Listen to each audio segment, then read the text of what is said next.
Hi everyone, welcome back to my channel. My name's Carly. I am 32. I live in Leicester with my fiance and I make wedding, food and lifestyle vlogs. What kicked off this channel for me is that I'm getting married next year in May, which is really exciting, and the time is going so fast. I cannot believe we're only 7 months away now. So I wanted to document my journey in case it helped others to think about what theirs looked like, where to start, some ideas. We're actually getting married in a Catholic church as well, which is getting rarer and rarer nowadays, I think, especially near where I live and in my area. So I wanted to document what that process looked like because it is a whole separate thing. So welcome to my channel. If you like my video, please give me a thumbs up and subscribe. It would mean a lot to me as my channel is currently very much in its growing stages. So in this vlog, I'm going to cover an update to my hen do. We have updates on the honeymoon because that is all booked and nearly fully sorted. There's just a few bits and bobs to do. And I'm also going to show the process we had to go through. So first things first, a bit of a hen do update. I am really excited. It has been quite a long process. I will absolutely having the two hen do's, which I know sounds really bougie, which have been quite a nice thing to do together as a couple. So I'm going to ask someone might do for one big hen do because we're doing two smaller ones. The first hen do we are going to do is with me, my mom, my sister and my auntie, and we are going to Disneyland Paris in March, which is going to be absolutely incredible. We are staying there for 2 nights over a weekend, and we are staying in the Sequoia Lodge Hotel, which is one of the closest to the park entrance because some of my family members find it more difficult walking, and this will be just much better for them. But it also has a pool, which we absolutely love if it feels warm enough to use the pool at this time when we go. And it's just one of their more, like, I've always loved the look of how Sequoia Lodge looks, if that makes sense.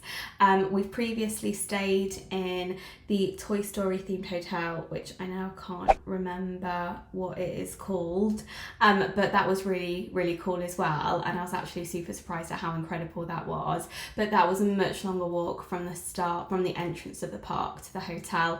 It was about 20-25 minutes, and we just don't want to be walking as long this time, all of us, so that's really going to help. It's a really small sort of party. We'll be flying probably from Luton or Heathrow into Paris, and then getting a small shuttle. I understand it's a really quick shuttle, like half an hour into Disneyland Paris itself. And we're going to book lots of incredible things to do and eat while we're there, so I'll definitely be documenting that and blogging that close to the time. And we're going to have a proper like hen do theme. I think we're going to do outfits. I think we're going to do little hen do bags for the party. It's going to be really fun. As you might know, Disney is one of my favourite things like in the whole entire world, so to be able to go to a Disney park for my hen do is an absolute dream.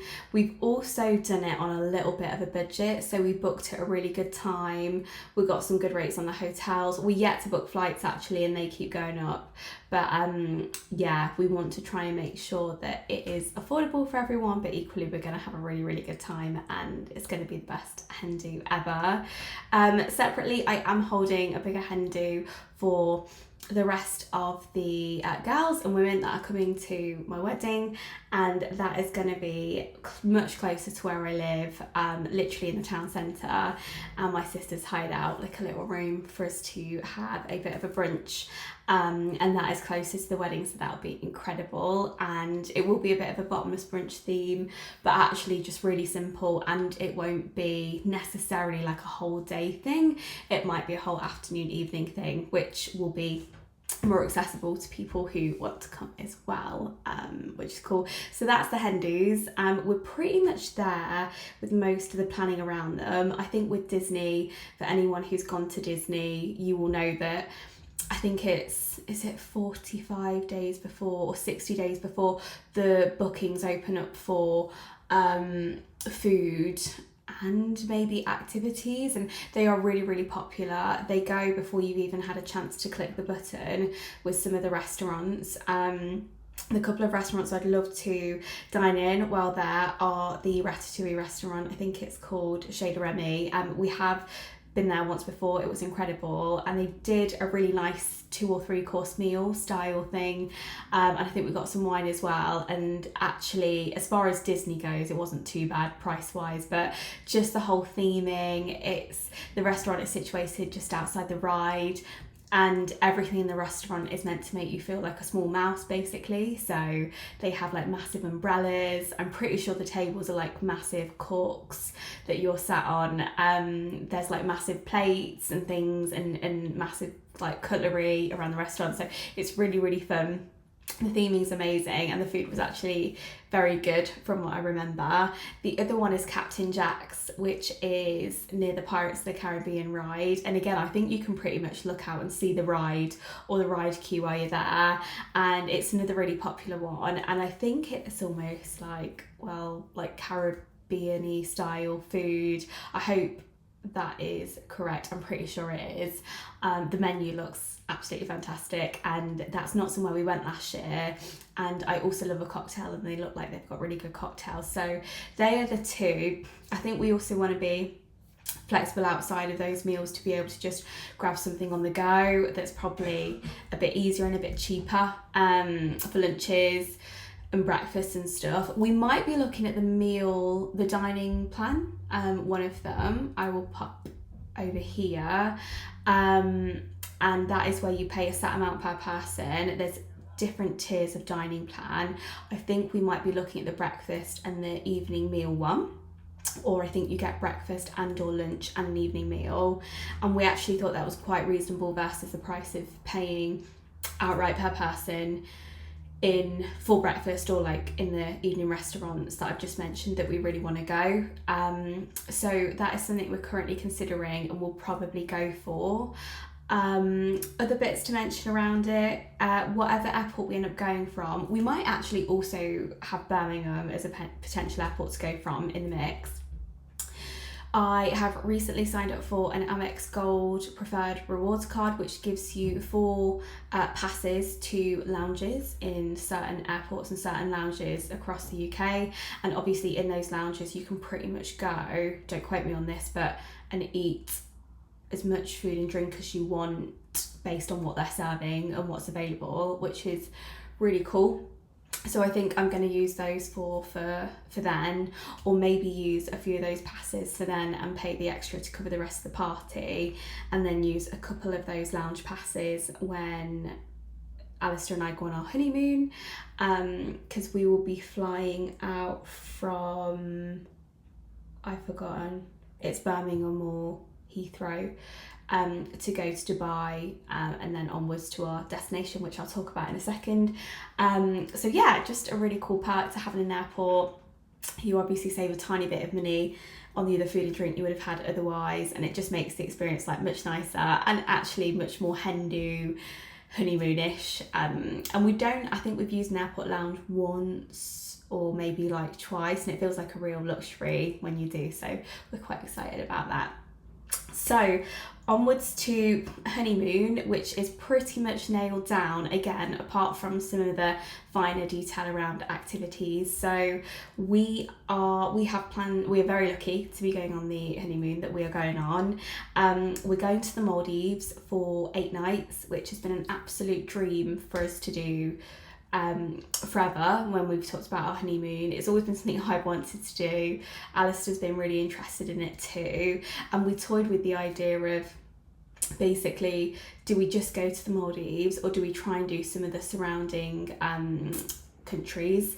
Like obviously Bali's a real spot of interest for most people, and that would be I think another 4-hour flight from Maldives. So we really did think about that, and we just couldn't find a way to make it work in a way that would not give us loads to do basically and make the holiday like too intense.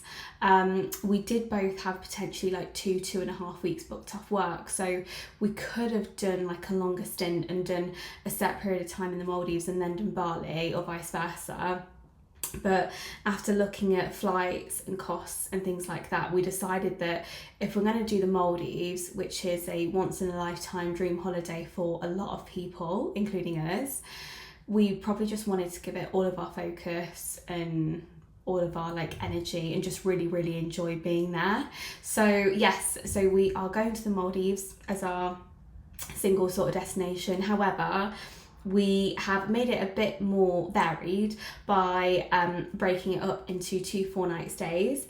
One of the stays will be in one hotel on one island, and then we go back to Mali, which is where the airport is, and get a speedboat to another island 4 days in, which is, I think the first one's called Oblu Ilafushi and the second one's called Oblu Sanjeli. So they are the 2 islands that we're staying at. They're obviously run by the same company, which actually for us works pretty well because they're a trusted company. Our travel agent from Virgin Atlantic actually had stayed with them like a few weeks before we booked it with her, and she only had positive things to say about them. And also in terms of transferring from one hotel to another and then being able to speak to each other for anything they need, we're pretty confident that that is all gonna go well and that is all set in stone. The only sort of, well, there's lots of differences obviously between the 2 hotels, but the most exciting differences are the accommodations where we're staying. So in the first hotel, we'll be staying in a beach villa, which I've looked at pictures and I don't know how it's actually going to look, but I think it's pretty much a villa that opens out straight onto the beach. I know that's what you'd think a beach villa would be, but I'm sure there's lots of examples of beach villas that aren't directly on the beach, but I think this is, which is cool. And then in the second hotel, we're staying in the classic sort of Maldives picturesque overwater bungalows, which we are really looking forward to. That is the dream. And these bungalows actually have like quite a big bit of decking like behind them, and as in like attached to them, where you can walk down into the water, as most of them sort of allow you to do. But I think we've also got an integrated like small swimming pool into the decking as well, next to some sunbeds. So it's going to be absolutely incredible. We can't quite believe we've managed to get it for the price we have as well. So we feel really lucky. The time that we're going to the Maldives is actually slightly outside of their peak season, which is why we probably have saved quite a lot of money. I imagine if you'd have gone in the peak season, which I think for Maldives is like starts in October, maybe ends in like December, January, I think we could have been looking at double the price, because it's all about, you know, getting the most sunshine, getting the least rain. But we have lots of friends who have been outside of the peak season, actually later than we're going in May next year, and they just had no issues. They probably had like a couple of bits of rain, and we don't actually like, we're just not hung up on that. Like, it's obviously going to be really warm and we're praying for sun. We'd love it to be sunny. I'm a massive sun worshipper, but if it does rain, it rains, and it's still going to be beautiful. We're still going to be able to do all of the things we want to do anyway. So I'm really hoping and keeping my fingers crossed for a really good mix, or a, you know, well, mostly sun obviously, and hopefully no rain, but just some sun would be really, really lovely. So that is Honeymoon. They actually have some really cool apps, which I'll show you here. So they've both got apps where you can book activities and dining in advance. One of the hotels we're staying in, the first one, has one of the biggest underwater restaurants I think in the world, which is going to be incredible. And you basically sit there and eat what I'm sure is like incredible food amongst a tank, a fish, and well, it's not a tank, it's underwater. You can actually see the underwater fish swimming around. And but there are also other really great restaurants. So you have your, I think anyone who's been to the Maldives, in my opinion, has been all-inclusive because it is so expensive to not go all-inclusive. I think you could rock up and buy a bottle of beer and it'll be like £15 from what I hear. So we have gone all-inclusive. It will probably actually save us money, genuinely, while we're there. So a couple of these meals are included, most of the meals are included, sorry. You can get your all-inclusive dining. You can do that throughout your stay if you want to. And our package also included some spa treatments, etc., which are really cool. But there are restaurants like the underwater one I mentioned where you can pay a fee to go and upgrade basically and eat there.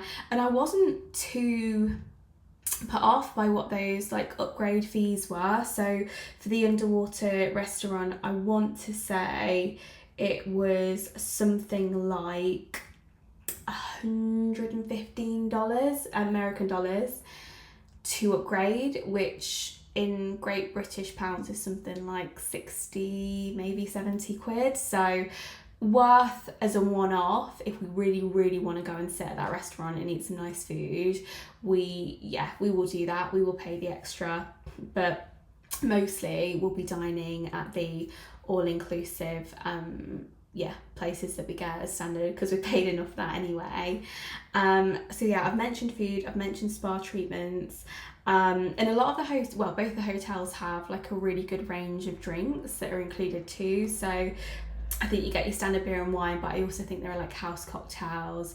I'm sure there are things you can pay for to upgrade drinks wise, like there is with food, but we're going to try and make the most of the stuff that we've actually paid for as well, because I'm sure even though we have gone all inclusive, you could spend a hell of a lot of money there still regardless. So yeah, we are really excited about that. We're obviously going to video our honeymoon and probably create like a little bit of a reel about it too, but most of all we just want to be able to switch off, like spend time together, read some books, and I'm just really hoping all of it goes smoothly, and it should do because of the way we've booked it. But finally, just wanted to share a little bit about our Catholic church wedding journey. So my family have always been religious, as have Alistair's families, and we really wanted to get married in a church because it's always been a dream of ours, and that's the weddings we've always known from like a family perspective, is church wedding, be able to have like a religious ceremony. So we embarked on a bit of a journey and met our priest to understand what that looks like, and there were a few boxes to tick. I think most of them very much aligned with the legal boxes to tick in terms of making sure that you're not married already, you're not marrying someone that you're related to closely, all of those things. But the most significant part of the journey the last few months has been a course that the church requires us to attend, and the course is by a company called Marriage Care. I'm pretty sure you pretty much have to go through them if you're getting married in our church, and it was £200. So at the outset we were a bit apprehensive and nervous and thinking sort of, what's this going to look like? It was 6 hours pretty much in total, maybe 7 hours over 3 meetings across a 3-week period. But we were really pleasantly surprised actually about what it gave us. The courses were all based on different topics, but each of them was about getting to know your partner more, getting to understand what their habits are like, some of the things that might annoy you about them, some of the things that you really value about them, and how you communicate this more effectively, basically, in a nutshell. And from going into it in quite an apprehensive way, we actually came out really valuing the time that we spent together in there. And the course facilitators were absolutely incredible as well. Like, nothing was too over the top, nothing was too overwhelming, nothing was too cheesy. And yeah, just really valued the time and thought it was well worth the money coming out of it. And there were actually couples on there, lots of couples were getting married a lot sooner than we were actually, but there were couples on there that had been married and just wanted to use the course as a bit of time to open up conversation about their marriage, I suppose. And yeah, that felt really great too. So then we completed the course, printed the certificate, and we're now at a point next month where we're having to take all the documentation to the priest, so the course certificate, letters from our parents saying that, you know, there's no reason we can't be married, etc, etc. And then also in December, it coincides with having to give notice for marriage at our local registry office, which is a legal requirement, I believe, and everyone has to do. And you can only do this 6 months before your wedding, but I think they discourage you to do it even that soon. They'd like you to leave it a tiny bit later, but we're going in just in case, you know, anything happens and anything falls down. So we're going to do that too. And then the last bit was sort of the church organisation, is obviously the orders of service. I've just found out, I think, that we're going to have to, well, we create those ourselves. We put together the mass we want, like in collaboration with the priest, but we'll be in charge for like printing the booklets, thinking about the hymns that we want, thinking about the readings that we want. So we've got to do some research on those and figure out what our perfect sort of ceremony looks like. My mom has offered to basically do the flower decorations for the church, which is incredible, and we have hired a florist as well, just to do some of the main flowers that my mom won't do, because I can't give her all of that, otherwise she probably just really won't enjoy the lead up to the wedding. But it's a really nice balance for me of having someone in my family, you know, doing something like that's traditionally them and something they've done before for the family and something they're skilled at, with also getting someone in to kind of help and make sure that there's not too many jobs for any one person on the day. Because the real thing I want to get across for my family leading up to the wedding is they can get involved and help in whatever they want, but I want them also to be able to really enjoy it and not feel like they have anything to do on the day, because we're only going to get this day for us once, and I just feel like you can't do it again, and I don't want anyone to feel stressed or like they have any commitments, and that's really the vibe that we've got for the day. Where we've spent a little bit of extra money, it's been to ask incredible experts, professionals to do things that would take us much longer to do, or that we can't do, and we're hoping that what we'll get back in return is the peace of mind and knowing that things will fall into place by people who know what they're doing. A lot of them also know the venue that we've been to, which is incredible. So I'm very excited. So that is my update. I hope you enjoyed that. A little bit different, and I know it was quite random. But if you liked my video, please give me a thumbs up and subscribe. It would mean a lot to me. And I'll see you back here very soon for another wedding update. Bye.